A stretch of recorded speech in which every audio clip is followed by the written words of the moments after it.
जय श्री राम। ऐसे कौन से 3 कारण थे जिनके कारण राम जी ने सुग्रीव को बाली से पहले मार के खाने दी, यानी कि उनको सीधे उन्होंने वध नहीं किया बाली का, और जो है सुग्रीव को उन्होंने मार खाने दी। ऐसा क्यों है? क्योंकि देखो, राम जी हैं, वो क्या पहचान नहीं सकते कि बाली कौन है, सुग्रीव कौन है।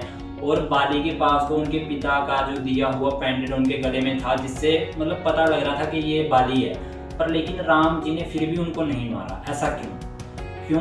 इसके पीछे 3 रीज़न है। सबसे पहला रीज़न है कि उन्होंने लक्ष्मण जी का जो है वो आदर नहीं किया। मतलब जब लक्ष्मण जी और राम जी उनसे मिलने आए तो उन्होंने राम जी को तो आसन दे दिया बैठने के लिए, पर लेकिन लक्ष्मण जी को बैठने के लिए आसन नहीं दिया, जिस कारण राम जी को बुरा लगा। और उन्होंने उस चीज़ को मद्देनजर रखते हुए कि अभी ये बिल्कुल मैच्योर नहीं है, ठीक है, इसको पता नहीं है कि जो मतलब मेरे साथ आया है वो कौन पर्सन है, क्योंकि वो भी एक गुरु तत्व है, मतलब गुरु की तरह है लक्ष्मण जी, तो उनका इन्होंने आदर नहीं किया, ठीक है। और दूसरी बात, इन्होंने राम जी की भी परीक्षा लेने की कोशिश की कि अब जी ये करके दिखाओ, अब ये करके दिखाओ, है ना, कि मतलब पहले ये करो, मैं तब मानूंगा कि आप बलि के साथ युद्ध करने के लायक हो और आप उसे मार सकते हो। इस तरह करके उन्होंने राम जी की परीक्षा ली। और तीसरी चीज़, जब वो युद्ध करने गया तो उसने जो बाली को है वो उसी की लैंग्वेज के अंदर आह्वान दिया युद्ध का, यानी कि जो एक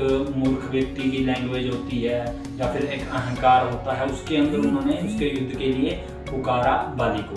तो राम जी समझे कि बाली और सुग्रीव में तो कोई अंतर ही नहीं है फिर, है ना, तो अगर ये भी राजा बनेगा तो कल को शायद ये भी ऐसे ही बुरे काम करेगा। तो उन्होंने सब ये 3 रीज़न थे जिनके कारण उन्होंने उसको पहले मार खाने दी, ठीक है। और उसके बाद फिर उन्होंने इसको कैसे सही किया वो भी मैं आपको बता देता हूँ।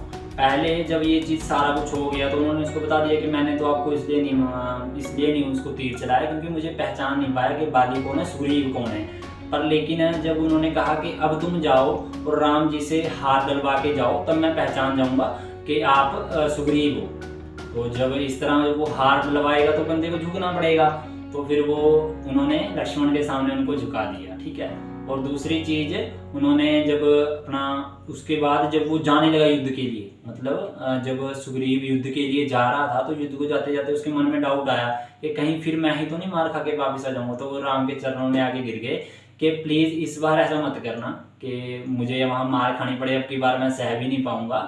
तो उन्होंने ऐसे विनती की तो वो राम जी के भी चरणों में आ गए, ठीक है। और बाकी अब उन्होंने मार खा ली थी तो अहंकार तो उनका खत्म हो ही चुका था। तो ये तीनों पॉइंट राम जी ने खत्म कर दिए थे, इसलिए उन्होंने उनको पहले नहीं मतलब बाली को नहीं मारा, क्योंकि अभी उसको सही रास्ते पे लेके आना जरूरी था, ठीक है। तो ये राम जी हैं जो पहले बंदे को सुधारते हैं। अगर आपके साथ भी कुछ बुरा हो रहा है तो टेंशन मत लो, राम जी आपको सुधार रहे हैं। हो आप उनके भक्ति, वो आपको अपने चरणों में रखेंगे, ठीक है, आपके सारे काम भी बना देंगे। पर लेकिन हो सकता है थोड़ी सी पहले परीक्षा लें, थोड़ा सा आपको सही कर दें जहाँ आप गलत जा रहे हो।